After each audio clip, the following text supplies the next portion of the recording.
Our topic is violence, which can be seen all around us in many different forms, from verbal to physical to mental. Violence is a living form within all societies today. Since our society has been built around the issue of violence, it is not that unusual to see it around us, leaving many people vulnerable to its effects. What do we mean by racial violence? First, let's begin with the definition of both, the breakdown of our topic.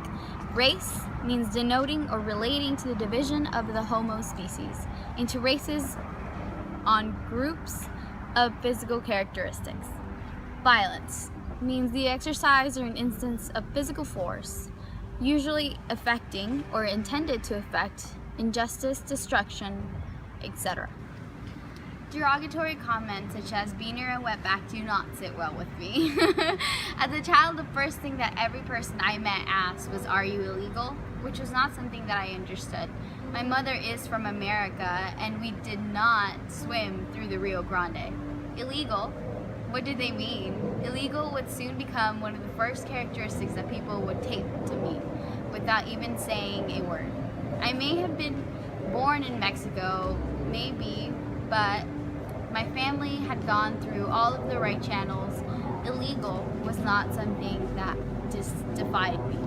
The violence the Invisible Man demonstrates may be due to him simply filling out the roles given to him by surrounding characters in society. Because he is black, he's expected to be savage and violent, despite him not wanting to be anything like that at all. You aren't surprised anymore when you hear about someone being shot or stabbed on the news. You'll feel sorry for the person and their family for a moment, and then you move on with your day. Even children are desensitized to it, watching cartoons where bad guys get beat up, or when they go to the store and they ask, do you get them like these little toy guns or swords to kill the bad guys with? And it's the norm. But though it surprises no one, it still affects us. Because of experience or hearing about it, people do little things to prevent it from happening to them. Whether it be locking your car in house doors, or getting yourself a big dog, or walking with pepper spray in your purse at all times. One researcher, Dale Archer, states that violence is glorified all the time in media. He says that movies and video games are prime examples of violence glorification, like Grand Theft Auto, stuff like that. Different ways people have tried to stop and or demote violence at home or in public in the workplace include, for example, the LAPD. They've posted on their website 10 ways for kids to stop or prevent violence, like using words instead of fists. There's also Facebook posts that you can share about stopping violence, which is easy and spreads the word quickly. Violence isn't only with certain age groups and genders either. It's thick around race, I think, and most of the time it's blown out of proportion. The media correlates black people with violence way more than, say, white people. And those very same medias are run by white people. I don't think it's racism needs to stop, and tying black people to violence needs to stop too, because it's crazy to assume that's how things really are in the world.